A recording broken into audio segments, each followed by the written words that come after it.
Sa ngayon, ang pinakamalaki at pinakamakapangyarihang sasakyan na nagawa ng Mazda. Sa mundo ng mataas na stake ng auto innovation, isang kumpanya ang nangahas na hamunin ang revolusyong dekuryenteng sasakyan. Habang nagmamadaling magpakuryente ang mga higante, tahimik na nagpaplano ang Mazda ng kursong maaaring muling isulat ang lahat ng alam natin tungkol sa teknolohiyang automotive. Sa kaibuturan ng kanilang mga laboratorio sa pagsasaliksik, ang mga inhinyero ay bumuo ng isang bagay na bumubulong ng pagbabago, isang teknolohikal na pambihirang tagumpay na maaaring magpabago sa industriya. Ito ay hindi lamang isa pang incremental improvement. Ito ay isang matapang na deklarasyon ng kahusayan sa engineering. Isang potensyal na game changer na nangangako na hamunin ang aming pinakapangunahing mga pagpapalagay tungkol sa kung paano dapat gumalaw, gumanap, at umiral ang mga sasakyan sa ating mabilis na pagbabago ng mundo. Ano ang tungkol sa bagong hybrid na makina? Alamin natin. Ang Legacy of Innovation Mazda's CEO kamakailan ay gumawa ng matapang na declaration. Ang paparating na makina ng kumpanya ay nakahanda upang guluhin ang buong industriya ng dekuryenteng sasakyan. Ang anunsyo na ito ay nagpadala ng mga ripples sa mundo ng automotive. Diyan, nagpapahiwatig ng isang groundbreaking na panunlad sa abot tanaw. Upang pahalagahan ang laki ng claim na ito, mahalagang suriin ang mayamang kasaysayan ng Mazda, isang salaysay na minarkahan ng katatagan, pagbabago, at walang humpay na paghahangad ng kahusayan sa engineering noong 1920. Pagkatapos ng unang digmaang pandaigdig, ang ekonomiya ng Hiroshima ay nasa matinding kahirapan. Sa gitna ng kaguluhang ito sa ekonomiya, isang grupo ng mga lokal na negosyante ang nagtatag ng Toyo Cork Kogyo, na naglalayong pasiglahin ang rehiyon sa pamamagitan ng paggawa ng mga produktong nakabatay sa cork. Ang kumpanya sa una ay nakatuon sa paggawa ng mga compressed cork board, isang pakikipagsapalaran na nagpakita ng pangako hanggang sa isang nagwawasak na sunog noong 1925 ay nawasak ang 70% ng mga kagamitan nito. Ang kalamidad na ito ay maaring magwakas sa gwakas para sa bagong negosyo. Ngunit sa halip ay nagtakda ito ng yugto para sa isang kahangahangang pagbabago. Noong 1921, kinuha ni Jujiro Matsuda ang pagkapangulo ng Toyo Cork Kogyo. Sa background sa engineering at isang visionary outlook, pinangunahan ni Jujiro ang kumpanya tungo sa diversification. Kinikilala ang mga limitation ng industriyang cork. Sinimulan niya ang isang paglipat patungo sa paggawa ng mga tools sa makina. Hindi lamang nito nailigtas ang kumpanya, ngunit inilatag din ang batayan para sa hinaharap na mga pagsusumikap nito sa sektor ng automotive. Noong 1931, si Toyo Kogyo, gaya ng pagkakakilala nun, ay nakipagsapalaran sa paggawa ng sasakyan sa pagpapakilala ng Mazda Go, isang three-wheeled open truck na may higit na pagkakahawig sa isang motorsiklo na may cargo bed kaysa sa mga modernong sasakyan. Ang sasakyang ito ay minarkahan ng unang hakbang ng kumpanya sa larangan ng transportasyon, na naglalaman ng diwa ng pagbabago na magiging kasing kahulugan ng pangalan ng Mazda. Simboliko ang pagpili ng pangalang Mazda para sa sasakyang ito. Ito ay nagmula kay Ahura Mazda, ang Diyos ng pagkakaisa, katalinuhan, at karunungan sa Zoroastrianism, na sumasalamin sa adhikain ng kumpanya na mag-ambag ng positibo sa lipunan sa pamamagitan ng matalinong disenyo at maayos na inhinyero. Bukod pa rito, ang pangalan ay tumutugma sa apelyido ng tagapagtatag ng kumpanya, si Matsuda, na lumilikha ng isang personal na connection sa pagkakakilanlan ng tatak. Pagkatapos, ang pagsiklab ng ikalawang digmaang pandaigdig ay nakita ang Toyo Kogyo na nag-ambag sa mga pagsisikap sa digmaan ng Japan sa pamamagitan ng paggawa ng mga armas, lalo na ang Type 99 Rifle Series. Ang digmaan ay nagdulot ng pagkawasak ng Hiroshima, ngunit ang mga pasilidad ng kumpanya ay kapansin-pansing nakaligtas sa atomic bombing. Sa panahon pagkatapos ng digmaan, hinarap ni Toyo Kogyo ang napakalaking gawain ng muling pagtatayo at muling pagtukoy sa papel nito sa mabilis na pagbabago ng mundo. Noong 1960, ang kumpanya ay gumawa ng isang makabuluhang hakbang sa pamamagitan ng pagpapakilala sa kanyang unang pampasaherong sasakyan, ang Mazda R360. Anig compact coupe net ay tugon sa lumalaking pangangailangan ng Japan para sa abot-kayang personal na transportation. Ang R360 ay mahusay na tinanggap. Shki, na nag-aalok ng isang matipid at nakaistilong option para sa masa. Ang tagumpay nito ay nagpahiwatig ng potensyal ng Mazda sa merkado ng pampasaherong sasakyan at nagtakda ng yugto para sa mga inobasyon sa hinaharap. Ang kanilang pangako sa pagbabago ay naging particular na maliwanag noong 1960s, nang ang kumpanya ay gumawa ng isang matapang na hakbang sa pamamagitan ng paggamit ng Wankel rotary engine. Binuo ng German engineer na si Felix Wankel. Ang makinang ito ay compact at magaan, na nag-aalok ng mataas na power-to-weight ratio. Gayunpaman, ang mga naunang prototype ay puno ng mga hamon, kabilang ang mga issue sa tibay na humantong sa mga pagkabigo ng makina sa loob ng ilang oras ng pagpapatakbo. Hindi napigilan. Ang mga inhinyero ng Mazda ay nagsimula sa isang ambisyosong paglalakbay upang pinuhin at i-commercial ang rotary engine. Ang kanilang pagpupursige ay nagtapos sa paglulunsad ng Mazda Cosmosport 110S noong 1967, ang unang production car sa mundo na pinapagana ng isang twin-rotor rotary engine. Ang tagumpay na ito ay hindi lamang nagpakita ng kahusayan sa engineering ng Mazda, ngunit binibigyang diin din ang pagpayag ng kumpanya na hamunin ang mga nakasanayang kaugalian sa automotive. Gayunpaman, ang makabagong diwa ng Mazda ay lumampas sa engineering upang masakop ang pilosopiya ng disenyo, ang pangako ng kumpanya sa paglikha ng mga sasakyan na parehong gumagana at aesthetically, kasiya siya ay isang pare-parehong tema sa buong kasaysayan nito. Ang dedication na it ay particular na nakikita sa evolution ng wika ng disenyo ng Mazda, na patuloy na naghahangad na makuha ang kakanyahan ng paggalaw at kagandahan. Sa huling bahagi ng ika-20 siglo, ipinakilala ng kumpanya ang mga disenyo na nagbibigay diin sa mga makinis na linya at mga aerodynamic na anyo, ladapan sa kapapakita ng pagkakatugma sa pagitan ng anyo at paggana. Hindi lamang pinahusay ng diskarting ito ang visual appeal ng mga sasakyang Mazda, ngunit nag-ambag din sa pinahusay na pagganap at kahusayan. Ang kanilang pilosopiya sa disenyo ay umunlad sa paglipas ng mga taon. Zare nagtapos sa kontemporaryong Kodo, Soul of Motion Design Language, na naglalaman ng dynamic na kagandahan ng buhay sa paggalaw. Gayunpaman, ang paglalakbay ng Mazda ay hindi naging walang mga hamon sa pananalapi. Sa katunayan, sa huling bahagi ng ika-20 siglo, ang kumpanya ay nahaharap sa mga paghihirap sa ekonomiya na nagbabanta sa kalayaan nito. Sa panahong ito, ang Mazda ay pumasok sa isang pakikipagtulungan sa Ford Motor Company na nakakuha ng malaking stake sa Japanese automaker. Ang alyansang ito ay nagbigay sa Mazda ng lubhang kailangan na katatagan sa pananalapi at pinadali ang pagbabahagi ng teknolohiya sa pagitan ng dalawang kumpanya, making it a man. Nanatiling matatag ang Mazda sa pagpapanatili ng natatanging pagkakakilanlan at pilosopiya ng engineering nito. Ang kumpanya ay nagpatuloy na bumuo ng sarili nitong mga teknolohiya at nagpapanatili ng isang natatanging imahe ng tatak. Noong unang bahagi ng 2000s, binawasan ng Ford ang stake nito sa Mazda. Tadana, nagpapahintulot sa kumpaniyang Hapones na mabawi ang higit na autonomiya at ipagpatuloy ang pagtugis nito sa independiyenteng pagbabago. Bagamat narito tayo upang pag-usapan ang tungkol sa revolusyonaryong makina at upang maunawaan kung bakit kumbinsido ang CEO ng Mazda na papalitan nito ang mga EV. Kailangan muna nating maunawaan kung paano tayo nakarating dito. Nakikita mo, ang paglalakbay ng teknolohiya ng makina ay isang testamento sa katalinuhan ng tao at ang walang humpay na paghahangad ng kahusayan, pagganap, at panggangalaga sa kapaligiran. Mula sa mga pasimulang steam engine noong ika-3 siglo hanggang sa mga sophisticadong internal combustion engine at ang pagdating ng mga dekuryenteng sasakyan, ang evolution ng mga propulsion system ay naging pangunahing bahagi sa paghubog ng modernong transportasyon. Sa huling bahagi ng ika-18 at unang bahagi ng ika-19 na siglo, lumitaw ang mga makina ng singaw bilang nangingibabaw na puwersa sa pagpapagana ng mga makinarya at lokomotibo. Ang mga makinang ito ay pinapatakbo sa pamamagitan ng pag-init ng tubig upang makagawa ng singaw, na pagkatapos ay nagtutulak ng mga piston or turbine upang makabuo ng paggalaw.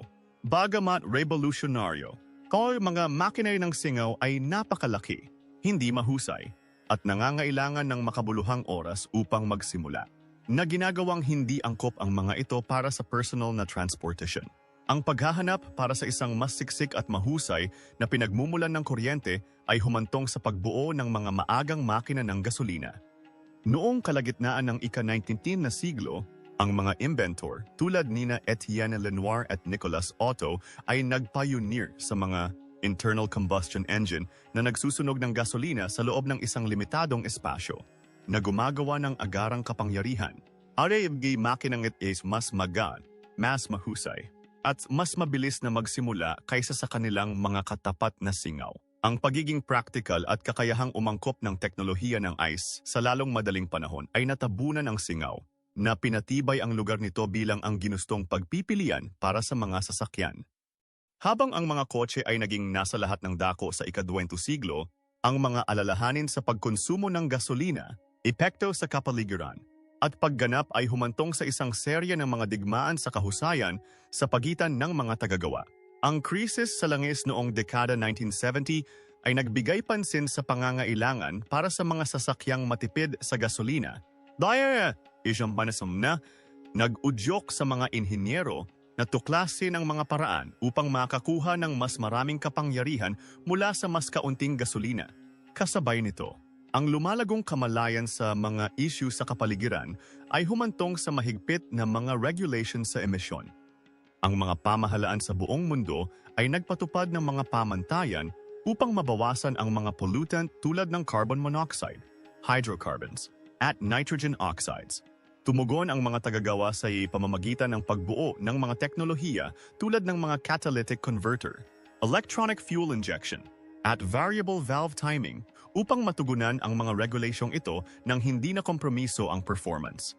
Gaya ng nabanggit ko na noong 1960s, ipinakilala ng Mazda ang rotary engine, isang compact at lightweight na alternatibo sa traditional na piston engine. Hindi tulad ng mga nakasanayang makina na gumamit ng mga reciprocating piston, ang rotary engine ay gumagamit ng umiikot na triangular rotor sa loob ng isang epitrachoidal chamber upang makagawa ng kapangyarihan. Ang disenyong ito ay nagbibigay daan para sa mas mataas na power-to-weight ratio at mas maayos na operation. Gayunpaman, ang umiinog na makina ay nahaharap sa malalaking hamon particular na tungkol sa kahusayan at pagiging maaasahan ng gasolina. Ang disenyo nito ay humantong sa mahinang ekonomiya ng gasolina at mas mataas na emisyon. Nagginagawa itong hindi gaanong kapaligiran. Bukod pa rito, ang mga issue tulad ng pagsusuot ng apex seal ay nagresulta sa mga alalahanin sa tibay. Ang rotary engine ay isang internal combustion engine na gumagamit ng ibang proseso. Nilimitahan ng mga disbentaha na ito ang malawakang paggamit ng rotary engine, na humahantong sa Mazda na tuluyang i-phase out ito pabor sa mas karaniwang mga teknolohiya. Bilang tugon sa dalawahang hinihingi ng performance at fuel efficiency, ang huling bahagi ng ika-20 at unang bahagi ng ika-21 na siglo ay nagkaroon ng trend patungo sa pagpapababa ng engine. Nagsimulang palitan ng mga tagagawa ang mas malalaking, natural na aspirated na makina ng mas maliliit na turbocharged unit. Pinahintulutan ng turbocharging ang mas maliliit na makina na ito na makagawa ng kapangyarihan na maihahambing sa kanilang mas malalaking katapat sa pamamagitan ng pagpilit ng mas maraming hangin sa combustion chamber. Sa gayon ay pinahuhusay ang kahusayan ng pagkasunog. Nag-aalok ang discarding ito ng ilang mga pakinabang, pinahusay na ekonomiya ng gasolina, nabawasang mga emisyon, at mas magaan na bigat ng sasakyan. Gayunpaman, nagpakilala rin ito ng mga hamon gaya ng turbolag, tumaas na pagiging komplikado, at potential na mga alalahanin sa pagiging maaasahan dahil sa mas mataas na mga pressure at temperatura sa pagpapatakbo. Sa kabila ng mga isyong ito, naging laganap ang mga downsized na turbocharged engine, lalo na sa mga merkado na may mahigpit na fuel economy at mga pamantayan sa emission. Ang huling bahagi ng 1990s ay minarkahan ng isang makabuluhang pagbabago sa pagpapakilala ng mga hybrid na sasakyan, na pinaghalo ang mga panloob na combustion engine na may electric propulsion upang mapahusay ang fuel efficiency at mabawasan ang mga emisyon. Ang Toyota Prius, na inilunsad noong 1997, ay naging unang pangunahing hybrid na sasakyan na nag-aalok sa mga mamimili ng isang alternatibo na tumugon sa lumalaking alalahanin sa kapaligiran nang hindi sinasakripisyo ang pagiging praktikal. Pagkatapos, ang unang bahagi ng ika-21 siglo ay nasaksihan ang pagtaas ng mga dekuryenteng sasakyan na pinangunahan ng mga kumpanya tulad ng Tesla, itinatag noong 2003. Nilalayon ni Tesla na pabilisin ang paglipat ng mundo sa napapanatiling enerhiya. Ang paglulunsad ng Tesla Roadster noong 2008 na sinundan ng mga modelo tulad ng Model S ay nagpakita na ang mga EV ay maaring mag-alok ng kahangahangang pagganap, saklaw, at kagustuhan. Ang tagumpay ng Tesla ay nag-udyok sa mga traditional na automaker na mamuhunan ng malaki sa teknolohiya ng EV. Na nagpapahiwatig ng potential na pagbabago ng paradigm sa industriya ng sasakyan. Ngunit habang maraming mga tagagawa ang umikot patungo sa hybrid at electric na mga teknolohiya, sinimulan ng Mazda ang isang misyon na pinuhin at gawing perpekto ang mga internal combustion engine. Ang pangakong ito ay nagtapos sa pagbuo ng Skyactiv Technology Suite, na naglalayong pahusayin ang kahusayan at pagganap ng mga sasakyang IC. Ang isang natatanging tagumpay ng inisyatiba na ito ay ang pagpapakilala ng Skyactiv X engine. Pinagsama ng groundbreaking engine na ito ang mga benepisyo ng mga teknolohiya ng gasolina at diesel sa pamamagitan ng paggamit ng spark-controlled compression ignition. Sa esensya, pinahintulutan nito ang makina na mag-apoy ng lean air fuel mixture sa pamamagitan ng compression, katulad ng isang diesel engine. Ngunit may kakayahang tumugon at mas mataas na RPM na kakayahan ng isang gasolina engine. Ang resulta ay isang makina na nag-aalok ng pinahusay na kahusayan sa gasolina, pinababang mga emission, at nakakaakit na pagganap. Gayunpaman, sa pag-e-explore natin, kahit na ang makabagong diskarte na ito ay nahaharap sa mga limitation na nagbigay diin sa mga komplikado ng modernong automotive engineering at nagpakita ng lahat ng mga downside ng modernong diskarte sa industriya. Ano bang pinagsasabi ko? Ang malupit na katotohanan ng mga modernong kotse. Bueno, tulad ng alam mo, ang mga dekuryenteng sasakyan ay pinuri para sa kanilang zero tailpipe emissions at potensyal na bawasan ang ating carbon footprint. Gayunpaman, ang paggawa ng mga baterya ng EV ay nagpapataas ng makabuluhang mga alalahanin sa etika at kapaligiran. Ang pagkuha ng lithium, cobalt, at nickel, mga pangunahing bahagi sa paggawa ng baterya, ay kadalasang nagsasangkot ng mga kasanayan sa pagmimina na nakakasira sa kapaligiran at nauugnay sa mga pang-aabuso sa karapatang pantao sa ilang rehiyon. Bukod dito, ang mga prosesong masinsinang enerhiya na kinakailangan upang makagawa ng mga bateryang samatabay, maaaring mabawi ang ilan sa mga benepisyong pangkapaligiran na natamo sa panahon ng pagpapatakbo ng sasakyan. Ang malawakang paggamit ng mga EV ay nahahadlangan din ng mga limitation sa infrastruktura. Ang mga kakulangan sa charging station ay nananatiling malaking hadlang, lalo na sa kanayunan at mga lugar na kulang sa serbisyo. Higit sa lahat, ang mga alalahanin tungkol sa kapasidad ng power grid na pangasiwaan ang pagtaas ng demand ng kuryente ay nagdulot ng mga katanungan tungkol sa scalability ng EV technology. Ang pag-upgrade sa grid at pagpapalawak ng mga network ng pag-charge ay nangangailangan ng malaking pamumuhunan at oras, salik na baaring makapagpabagal sa paglipat sa isang all-electric na hinaharap. Bagamat ang mga EV ay madalas na ibinebenta bilang mga alternatibong mababa ang pagpapanatili sa mga sasakyang ICE, hindi sila ganap na malaya sa mga hamon sa pangangalaga.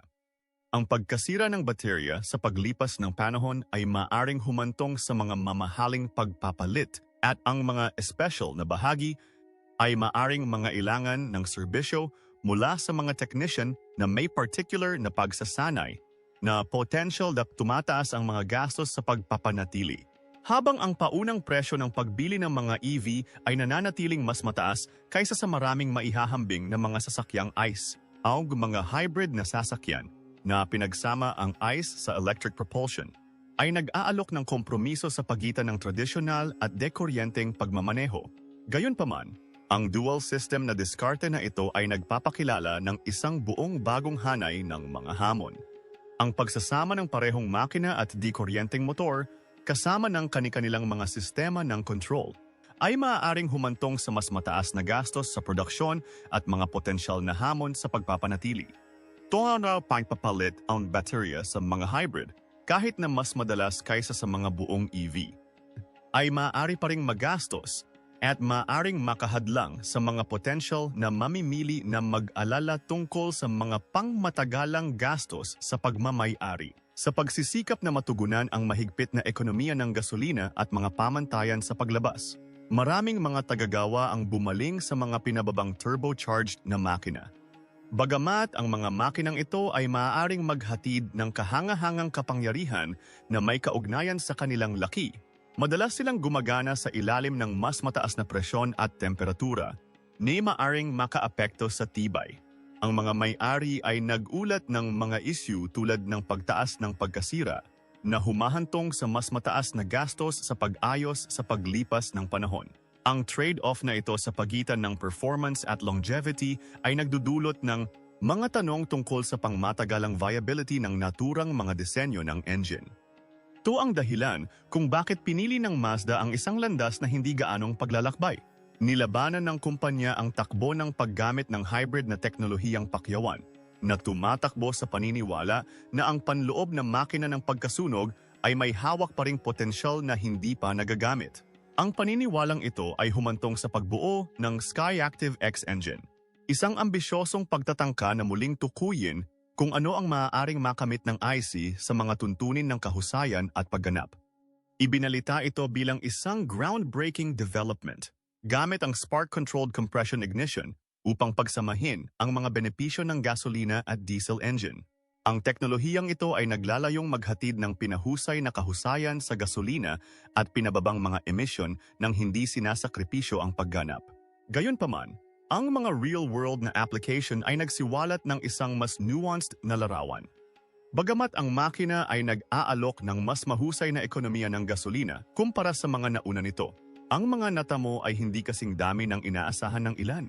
Bukod pa rito, ang pagiging komplikado ng system ay naging mahirap sa paggawa at pagpapanatili. Ang SkyActiv X engine ay nahaharap din sa pagpuna tungkol sa mga katangian ng pagganap nito. Ang ilang mga driver ay nabanggit na ang makina ay nangangailangan ng mas mataas na RPM upang maghatid ng kapangyarihan, na maaaring makaapekto sa dinamika ng pagmamaneho at pangkalahatang kasiyahan. Parang hindi pa sapat ang lahat ng ito. Kinuwestiyon din ang scalability ng teknolohiya. Ang pagpapatupad ng sistemang ito sa iba't ibang modelo ng sasakyan at pagtugon sa iba't ibang inaasahan sa pagganap ay napatunayang isang nakakatakot na gawain. Alam ng mga inhinyero ng Mazda na sa kabila ng mga hakbang na ginawa sa SkyActiv X, ang makina ay hindi ang tiyak na sagot sa mga umuusbong na pangangailangan ng industriya. Ang mabilis na pag-unlad ng teknolohiya at pagbabago ng mga kagustuhan ng mga mamimili ay nagpahiwatig na ang karagdagang pagbabago ay kinakailangan. Ang pagsasakatuparan na ito ay nagtakda ng yugto para sa Mazda na tuklasin ang higit pang mga radical na solusyon sa kanilang paghahangad ng kahusayan sa automotive. Sa huli, ang humahantong sa bagong makina na ipinangako ng kanilang CEO ay sisira sa buong industriya ng EV. Ngunit hawakan ang iyong mga kabayo, malapit na nating maabot iyon. Ang paghahanap para sa pangwakas na solusyon. Ang bagay ay nasa paghahanap para sa pinakahuling makina. Sinubukan ng maraming mga automaker na muling isulat ang mga patakaran ng panloob na pagkasunog. Sa paglips ng mga taon, lumitaw ang ilang tunay na revolusyonaryong ideya. Bawat isa ay nangangako na baguhin ang kinabukasan ng mga sasakyan. Ngunit bilang promising tulad ng mga teknolohiyang ito, wala sa mga ito ang nagawang maging tiyak na sagot. Lahat sila ay may mga kapintasan. Ang iba ay practical, ang iba ay mechanical, at ang event ay isang baki lamang sa gastos. Gayunpaman, ang bawat isa sa kanila ay may papel sa paghubog kung ano ang susunod na mangyayari. Kunin ang mga hydrogen combustion engine. Halimbawa, ang mga kumpanyang tulad ng Toyota at BMW ay namumuhunan sa teknolohiyang ito. Umaasa na lumikha ng isang panloob na makina ng pagkasunog na nagsusunog ng hydrogen sa halip na gasolina. Sa papel, perpekto ang ideya. Isang pamilyar na layout ng makina, isang kasalukuyang proseso ng pagmamanupaktura, at isang tambutso na naglalabas lamang ng singaw ng tubig. Ang hydrogen-powered combustion engine ay maaring, sa teorya, ay mag-alok ng pinakamahusay sa parehong mundo. Ang kahusayan ng hydrogen fuel nang hindi nangangailangan ng napakalaking pack ng baterya. Ngunit sa katotohanan, hindi ito ganoon kasimple. Ang pag-iimbak ng hydrogen ay isa sa mga pinakamalaking hamon. Upang mapanatili ang hydrogen sa isang magagamit na estado, kailangan itong i-compress sa napakataas na presyon, hanggang sa 700 bar, na nangangahulugang ang mga tagagawa ay kailangang mag-install ng mga reinforced tank na nagdaragdag ng gastos at bigat sa sasakyan. Higit pa rito, ang infrastruktura ng hydrogen refueling ay lubhang kulang. Hindi tulad ng mga istasyon ng gasolina na nasa lahat ng dako. Ang mga istasyon ng hydrogen ay bihira at ang pagtatayo ng mga ito ay mahal.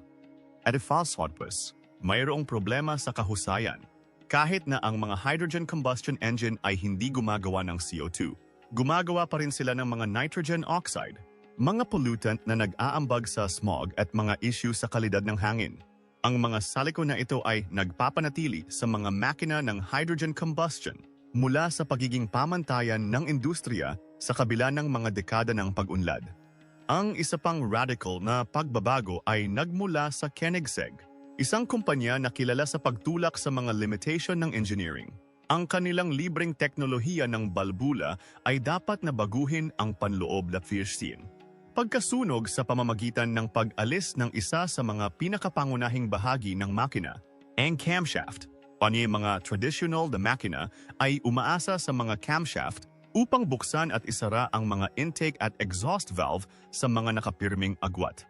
Ang libreng teknolohiya ng balbula, sa kabilang banda, ay pinapalitan ito ng isang electro-hydraulic system na nagbibigay daan para sa ganap na independenteng control ng bawat balbula. Sa teorya, binibigyang daan nito ang isang makina na isaayos ang operasyon nito sa real-time na nag-o-optimize ng fuel economy, power, at mga emisyon na mas mahusay kaysa sa anumang karaniwang setup. Maaari pa itong lumipat sa pagitan ng iba't ibang uri ng gasolina na may kaunting pagbabago. Pero ang problema, pagiging komplikado. Ang libreng teknolohiya ng balbula ay mahal upang bumuo at gumawa. At habang ito ay nasubok sa mga supercar na may mataas na pagganap, hindi ito malawak na pinagtibay sa mga pangunahing sasakyan. Ninangangailangan ang system is mga masalimuot na sensor, actuator, at hydraulic na bahagi, na lahat ay nagdaragdag sa gastos at potential na mga issue sa pagpapanatili. Para sa isang industriya na nagbibigay prioridad sa pagiging maasahan at pagiging epektibo sa gastos, ang libreng balbula ay hindi ang tagumpay na inaasahan ng ilan, kahit na hindi pa. Pagkatapos ay mayroong pagtatangka ng Nissan na muling likhain ang combustion engine gamit ang kanilang variable compression turbo o VC turbo para sa maikli. Hindi tulad ng mga tradisyonal na makina na may nakapirming ratio ng compression. Ang VC turbo ay maaaring ayusin ang compression nito sa mabilisang, na nangangahulugan nito na maaari itong lumipat sa pagitan ng high compression mode para sa mas mahusay na fuel efficiency at low compression mode para sa maximum power. Ang ideya ay lumikha ng isang makina na nag-aalok ng parehong pagganap at ekonomiya ng gasolina nang walang mga kakulangan ng maginoo na turbocharging. Ang pagpapatupad, gayunpaman, ay hindi naging perpekto. Ang mekanismo de VC turbo, na pisikal na nag-aayos ng haba ng piston stroke, ay nagdaragdag ng pagiging komplikado at paglipat ng mga bahagi sa isang masalimuot na sistema. Ang mas maraming bahagi ay nangangahulugan ng mas maraming potensyal na punto ng pagkabigo. Ang ilang mga ulat ay nagmungkahi ng mga alalahanin sa tibay, lalo na sa pangmatagalang pagiging maaasahan. Habang ang Nissan ay gumawa ng pag-unlad sa pagpino ng teknolohiya, ang karagdagang pagiging komplikado ay nagpahirap sa pag-scale ng higit pa sa isang angkop na merkado. Gumagana ang makina, ngunit hindi nito binago ang industriya sa paraang inaasahan ng Nissan. Samantala, ang Porsche ay nagtataguyod ng ibang ruta, isa na hindi nangangailangan ng muling pag-iisip ng mekanika ng makina. Ngunit sa halip ay ang gasolina mismo. Ang sagot nila, mga sintetikong panggatong o e-fuels. Hindi tulad ng tradisyonal na gasolina na nagmumula sa krudo Ang mga e-fuel ay ginagawa sa pamamagitan ng pagkuha ng CO2 mula sa atmosphere at pagsasama-sama nito sa hydrogen upang lumikha ng gasolina na nasusunog tulad ng gasolina. Ngunit sa teorya ay neutral sa carbon. Ang kalamangan ay halata. Ang kasalukuyang makina ng gasolina ay maaaring gumamit ng gasolina na ito ng walang anumang mga pagbabago.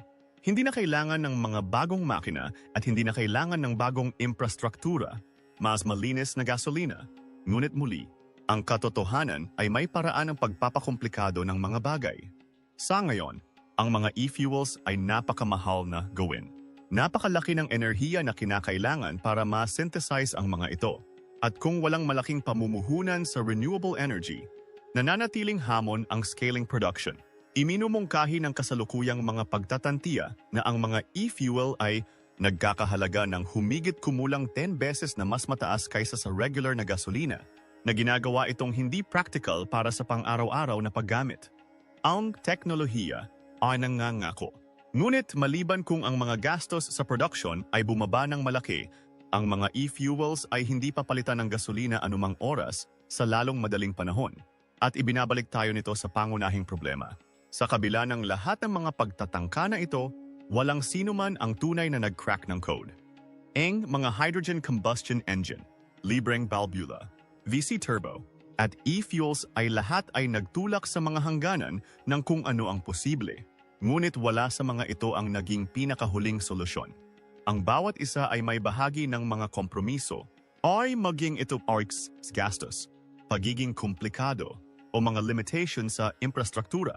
At iyon ang dahilan kung bakit hindi kumbinsido ang Mazda na alinman sa mga ito ang hinaharap. Sa loob ng maraming taon, tahimik na gumagawa ang mga inhinyero ng Mazda sa isang bagay na maaring naiiba. Isang bagay na hindi lamang nagsasaayos ng mga kasalukuyang disenyo, ngunit muling tinutukoy kung ano ang maaaring maging isang panloob na combustion engine. Paano kung nakahanap sila ng paraan upang pagsamahin ang kahusayan ng diesel, ang kakayahang tumugon ng gasolina, at ang mga benepisyo sa kapaligiran ng hybrid na teknolohiya?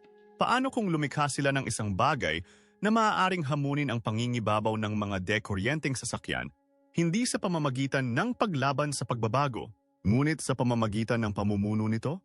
Iyon mismo ang sinasabi nilang ginawa nila. At diyan, oras na para malaman kung paano. Handa na ang Gen Z Mazda na baguhin ang industriya ng sasakyan gamit ang paparating nitong Skyactiv Z engine. Isang susunod na henerasyong 4-cylinder powertrain na nakatakdang mag-debut sa 2027. Dinisenyo para palitan ang umiiral na Skyactiv G at Skyactiv X engine. Ang Skyactiv Z ay naglalayon na makapaghatid ng pambihirang fuel efficiency at performance habang sumusunod sa mas mahigpit na mga pamantayan sa emisyon ng LE, Euro V7, at Euro V na Type 4 sa Europe. Force sa Estados Unidos. Ayon sa kumpanya, ang Skyactiv Z engine ay napakalapit sa sukdulang pagkasunog na nagmumungkahi ng isang makabuluhang paglukso pasulong sa teknolohiya ng EC. Nagbibigay kami ng banayad na hybrid, plug-in hybrid, at ang bateryang EV. Ang pag-unlad na ito ay sumasalamin sa pangako ng Mazda sa pagpapahusay ng mga traditional na disenyo ng makina kahit na ang industriya ay lalong lumilipat patungo sa elektrifikasyon. Iminumungkahi ng mga tagaloob mula sa kumpanya na sa tuwing tatanungin siya tungkol sa makinang ito, ang sabi lang ng CEO ng Mazda, sisirain ng aming bagong hybrid na makina ang buong industriya ng EV. Markahan ang aking mga salita. Dahil nagawa ko na ang aking desisyon, hindi ako magpipigil hanggang ang Mazda ay nasa pinakatuktok ng modernong industriya ng kotse. At kung nangangahulugan iyon na kailangan naming gumawa ng mga hybrid na makina, gagawin namin ang pinakamahusay sa pinakamahusay. Pero posible ba talaga ito? Well, alam mo, sa pamamagitan ng pagtutok sa hybrid na teknolohiya, nilalayon ng Mazda na tugunan ang mga alalahanin ng consumer tungkol sa mga EV, gaya ng limitadong saklaw at infrastruktura sa pagsingil, habang nagbibigay ng pamilyar na karanasan sa pagmamaneho na may pinahusay na kahusayan. Inaasahang magde-debut ang Skyactiv Z engine sa susunod na henerasyong CX-5 at na nagsasama ng hybrid setup na binuo sa loob ng bahay, na umaayon sa pananaw ng Mazda na maghatid ng mga sasakyan na nakakatugon sa mga umuusbong na regulation sa kapaligiran nang hindi na kompromiso ang pagganap. At sinasabi pa nga nila, ang bagong hanay ng mga kotse ay darating sa abot-kayang presyo. Bagamat maraming mga kakompetensya ang namumuhunan ng malaki sa mga dekoryenteng sasakyan, ang pagpapaunlad ng Mazda ng Skyactiv Z engine ay nagpapakita ng isang paniniwala na ang mga advanced ni internal combustion na teknolohiya ay maaaring magkasama sa electrification upang mag-alok sa mga mamimili ng isang hanay ng mga option ng hindi kinakailangang gumastos ng daan-daang libong dolyar para sa kotse o kahit na mga ekstrang bahagi. Ngayon, maging tapat, isa sa alang-alang mo bang bilhin ang bagong Mazda na ito? Ipaalam sa amin sa mga komento.